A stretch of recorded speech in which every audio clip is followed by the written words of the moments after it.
शुरुआत करने जा रहा हूं आज की पहली बड़ी खबर के साथ और पहली बड़ी खबर आई है नेपाल से। सोशल मीडिया बैन पर जला डाला नेपाल। तस्वीरें हिला देने वाली हैं जो नेपाल से आई हैं, देख रहे हैं। नेपाल में युवाओं पर आंसू गैस के गोले दागे गए।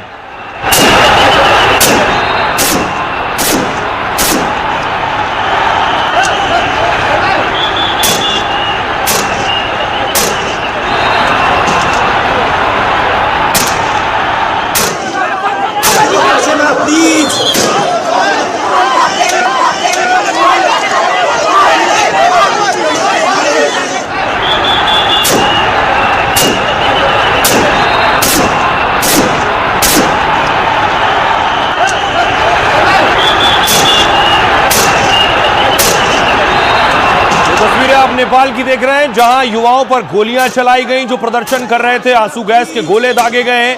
20 युवाओं की मौत हो गई है इस प्रदर्शन के दौरान और जब गोली चली कई युवा एक के बाद एक जमीन पर गिरे।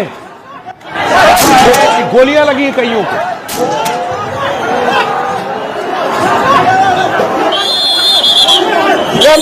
एम्बुलेंस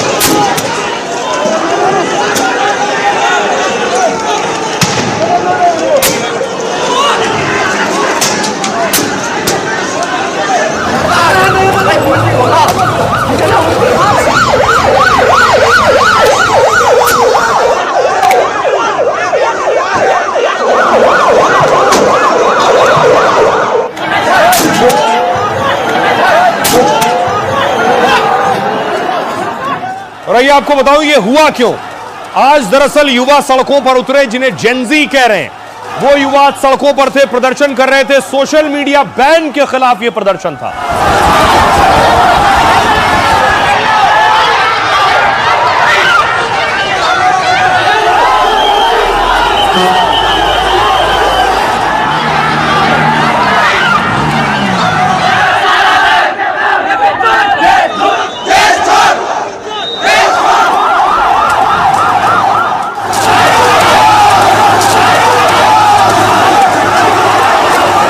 और उसके बाद ये सभी युवा दरअसल प्रदर्शनकारी संसद का घेराव करने जा रहे थे। बैरिकेडिंग पुलिस ने लगाई थी जिससे प्रदर्शनकारी आगे ना जाने पाए।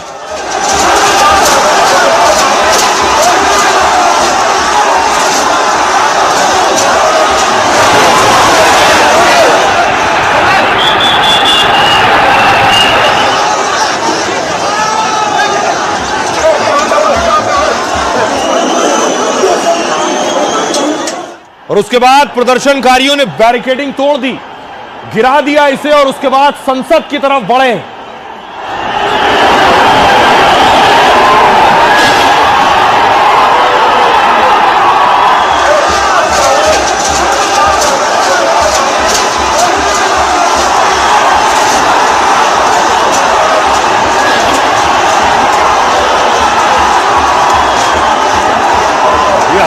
भीड़ आप देख रहे हैं जो संसद की तरफ भाग रही थी, संसद की तरफ दौड़े और संसद को भी नुकसान पहुंचाया। और इतना ही नहीं, भीड़ का अंदाजा देखिए जरा।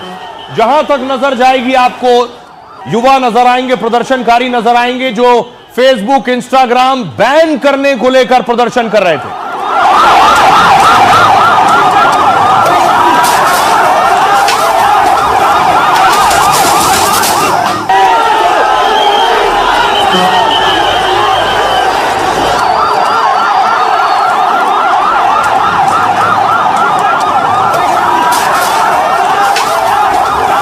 और उसके बाद देखिए जरा, प्रदर्शनकारियों ने आग लगा दी, गाड़ियां फूंक डाली, नुकसान पहुंचाया सार्वजनिक संपत्ति को।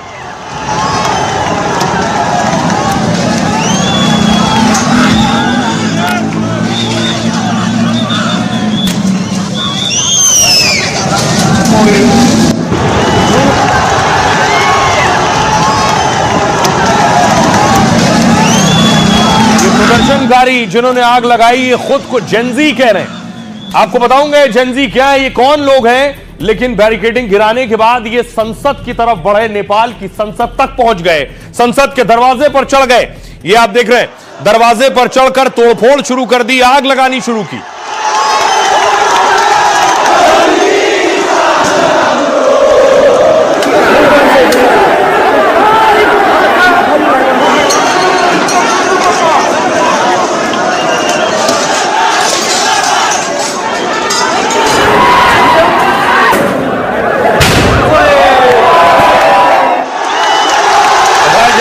जो आप देख रहे हैं नेपाल की संसद का द्वार है, जहां तक ये प्रदर्शनकारी पहुंचे नारेबाजी करते हुए और आक्रोशित थे कि देश में सोशल मीडिया कैसे बैन किया जा सकता है।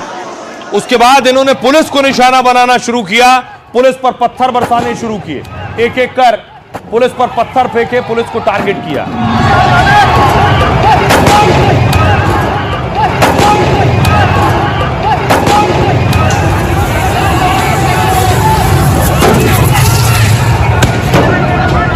और इसके बाद देखिए जरा, पुलिस ने इनके ऊपर वाटर कैनन का इस्तेमाल किया, इन्हें भगाने के लिए पानी की बौछारें पुलिस ने मारनी शुरू की।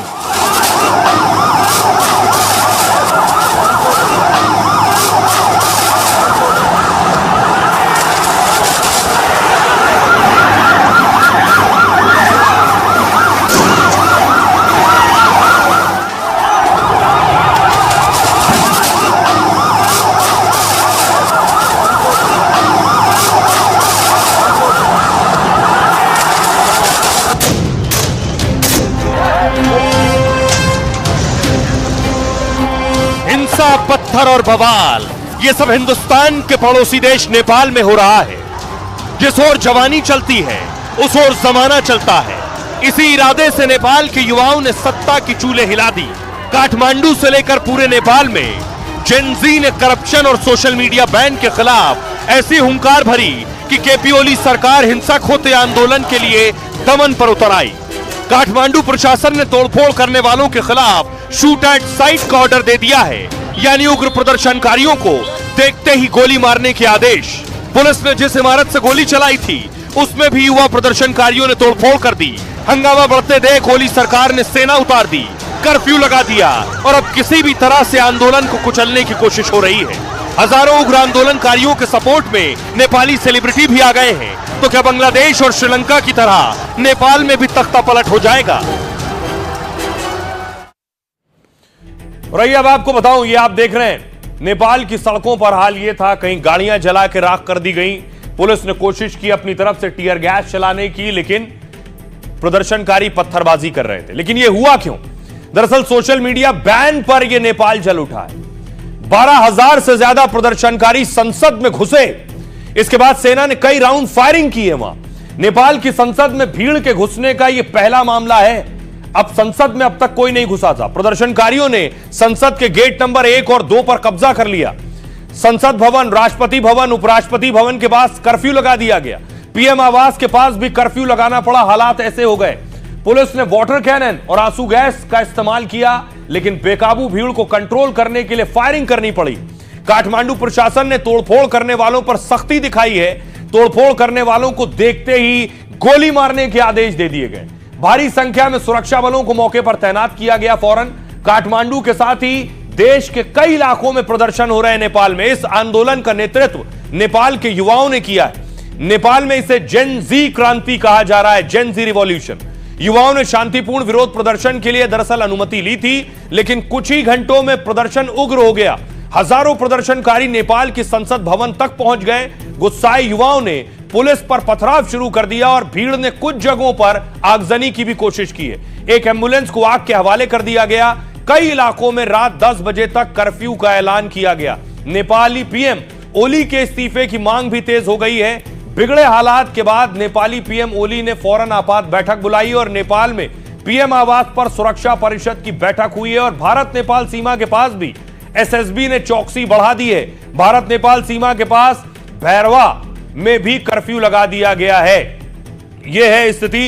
अब आपको सुनवाता हूं, सुनिए जरा जो प्रदर्शन कर रहे हैं युवा, वो क्या कह रहे हैं, सुनिए। यहाँ के भ्रष्टाचारी नेता हमारा भविष्य बर्बाद कर रहे हैं। ये हमारा भविष्य क्या बनाएंगे? हमारा भविष्य सोशल मीडिया है, इसी पर बैन लगा दिया है। हमारा देश का ये जो हालत है ना, अभी स्थिति है ना, बहुत खराब हो चुका है। ये नेता लोग ने बहुत करप्शन किया है। करप्शन करते उनका छोरा छोरी जो है ना, उनको विदेश में पढ़ने के लिए भेज केपी ओली को सत्ता छोड़ना पड़ेगा। नेपाल सरकार एकदमै अब ये सरकार क्या कर रही है? हम टैक्स का पैसा दे रहे हैं, ये सरकार हमारे पैसों को बर्बाद कर रही है। यूरोप ट्रिप कहाँबाट आइरहेछ त? हाम्रै टैक्स भरेको पैसाबाट। बहुत करप्टेड बन चुके हैं। अभी ऐसे ही चलता रहा तो जो हमारे आते वो जनरेशन है वो भी हमारे जैसे दबदबे में ही रह जाएंगे। इसीलिए हम ये करप्शन के लिए, हमारे आज़ादी के लिए हम ये लड़ रहे हैं। और ये पहला प्रदर्शन आपने दुनिया में देखा होगा जो सोशल मीडिया बैन के बाद हो रहा है। ये अपने आप में बहुत कुछ संदेश देता है। ये तस्वीर आप देख रहे हैं, ये युवा सोशल मीडिया बैन के खिलाफ सड़कों पर उतरे थे कि सरकार इनकी आवाज बंद नहीं कर सकती।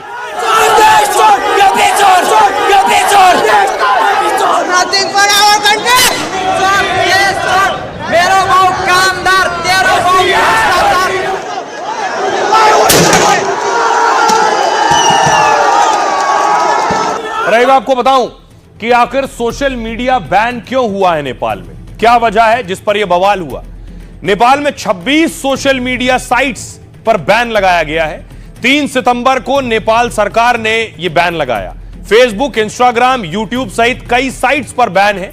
फेसबुक, इंस्टाग्राम, व्हाट्सएप, यूट्यूब ने रजिस्ट्रेशन नहीं कराया इसका। टिकटॉक, वाइबर, विटक ने रजिस्ट्रेशन करा लिया था। कुछ साइट्स के रजिस्ट्रेशन की प्रक्रिया फिलहाल चल रही है। दरअसल सरकार ने सभी साइट्स को रजिस्ट्रेशन के लिए कहा है। सरकार ने इसके लिए 2 सितंबर की समय सीमा तय की थी। 4 सितंबर को देर रात से इन पर बैन लगना शुरू हुआ और इसके बाद नेपाल के लोगों की परेशानी बढ़ गई। विदेश में रहने वाले लाखों नेपाली इससे प्रभावित हुए। ये लोग इन साइट्स के जरिए अपने परिवार के संपर्क में रहते हैं। इसके बाद परिवार से फोन पर बात करना और महंगा हो गया। फेसबुक, इंस्टाग्राम पर सामान बेचने वाले भी शामिल हैं क्योंकि उनका पूरा बिजनेस रुक गया था इस पर। यूट्यूब और गिटहब जैसे साइट्स नहीं चलने से भी लोगों की परेशानी बढ़ गई। इसकी वजह से बच्चों की पढ़ाई भी मुश्किल हो गई। नेपाल सरकार फर्जी उकसाने वाली खबरों पर दरअसल रोक लगाना चाहती थी। सरकार का तर्क यह कि कई साइट्स ऐसी खबरें चलाते हैं। सोशल मीडिया पर अनियंत्रित कंटेंट, फर्जी खबरों पर रोक लगाना मकसद है। नेपाल सरकार ने 2024 में एक नया कानून लागू किया। सभी सोशल मीडिया कंपनियों को नेपाल में अपने ऑफिस खोलना अनिवार्य कर दिया गया। सभी कंपनियों को रजिस्ट्रेशन कराने और गड़बड़ी रोकने के लिए भी कहा गया, लेकिन सरकार के फैसले को अभिव्यक्ति की स्वतंत्रता पर हमला कहा गया। विरोध की आग धीरे धीरे नेपाल के कई शहरों में बढ़ती चली गई, जो बैन तक गई। और बैन के बाद हालात आपने देखे क्या से क्या हो गए। अब मैं आपको दिखाऊं, लोगों का गुस्सा प्रधानमंत्री के खिलाफ है। ये देख रहे हैं, केपी ओली का पोस्टर प्रदर्शनकारी फाड़ रहे हैं।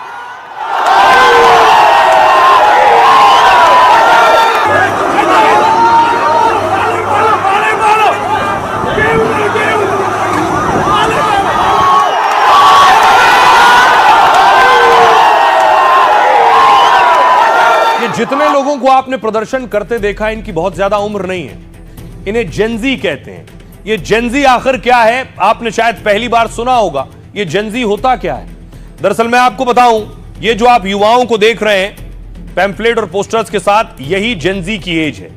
ओली सरकार के खिलाफ जेनजी ने बगावत की है। जेनजी का मतलब है जनरेशन जेड, और 13 से 28 साल की उम्र वाले जेनजी कहलाते हैं। 13 से 28 की जिनकी उम्र है वो जेनजी कैटेगरी में आते हैं, जिनका जन्म 1997 से 2012 के बीच हुआ है।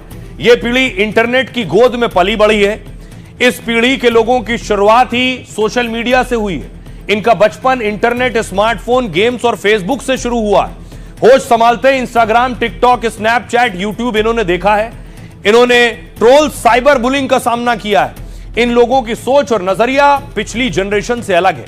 इनके लिए सोशल मीडिया सिर्फ मनोरंजन का जरिया नहीं है, इनके लिए सीखने, संवाद करने और राय रखने का मंच भी है। कई लोगों के लिए रोजगार का माध्यम भी है। नेपाल में इस आंदोलन को जेन जी रिवॉल्यूशन कहा जा रहा है। इस आंदोलन को नेपाल में किसी नेता ने खड़ा नहीं किया है। 13 से 28 साल के युवाओं ने इसे खुद अपने दम पर खड़ा किया है। नेपाल सरकार ने अचानक सोशल मीडिया पर बैन लगा दिया। नेपाल के जेन जी को लगा कि उनकी आवाज दबाई जा रही है, और इसी के बाद 13 से 28 साल के युवा सड़कों पर उतर आए। दुनिया भर में 2 अरब 40 करोड़ लोग जेनजी कैटेगरी में आते हैं। मतलब दुनिया की करीब 30% आबादी जेनजी से जुड़ी है। एशिया में 25 से 30% जनसंख्या इसी एज ग्रुप की है, और भारत में भी 30% से ज्यादा आबादी जेनजी की है। नेपाल में करीब 25% युवा जेनजी कैटेगरी में आते हैं। तो जेनजी ने कैसे सरकार को घुटनों पर ला दिया है, सुनिए जरा नेपाल के पीएम क्या कह रहे हैं। नेपालमा नेपाली जनता ने मैं सोशल मीडिया का विरोधी नहीं हूँ। रजिस्ट्रेशन नहीं कराने की वजह से बैन हुआ है। जो हो रहा है वो कानून के खिलाफ है। जेनजी पुस्तालाई पीर पर्यो अरे, राम्रो लागेन अरे। अब सवाल यह उठ रहा है, नेपाल में प्रदर्शन पहली बार नहीं हुआ। प्रधानमंत्री के खिलाफ इससे पहले भी प्रदर्शन हुआ, हिंदू राष्ट्र को लेकर प्रदर्शन हुआ कि कैसे लोकतंत्र खत्म हो और राजशाही आए। यह तस्वीर आपको याद है? यह जो प्रोटेस्ट हो रहा है नेपाल में हिंदू राष्ट्र की मांग को लेकर हुआ था। लोग सड़कों पर निकले थे, केपी ओली को हटाना मकसद था।